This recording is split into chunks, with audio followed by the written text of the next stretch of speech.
त्यांनी ओळखलं दिशा. या भामट्याच्या नादाला लागून उपयोग नाही, त्यांनी दिशा बदलली.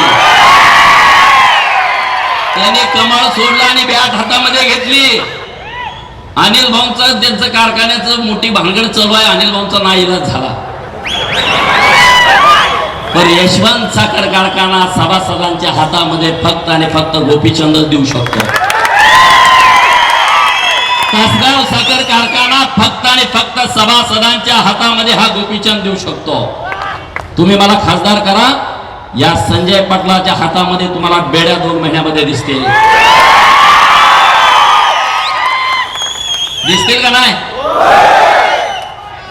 6 कोटी रुपयाची वायनरी, 3 वायनऱ्या 2006 ला आघाडी सरकारनं आराराबांना 1, हर्षवर्धन पाटलांना 1 आणि संजय पाटलांच्या गणपती संघाला 1, 3 वायनऱ्या मंजूर केल्या आणि 6 कोटी रुपये तिन्हीच्या खात्यावरती टाकले. आराराबांची वायनरी तुम्हाला तिथं सिद्धेवाडीच्या माळावरती दिसते, हर्षवर्धन पाटलांची तिकडे दिसते. संजय पाटलाची वायनरी कुठं आहे? खिशात पैसे घातले. आणि हा माणूस सगळ्या जिल्ह्याचा म्हणतो मी विकास करतो.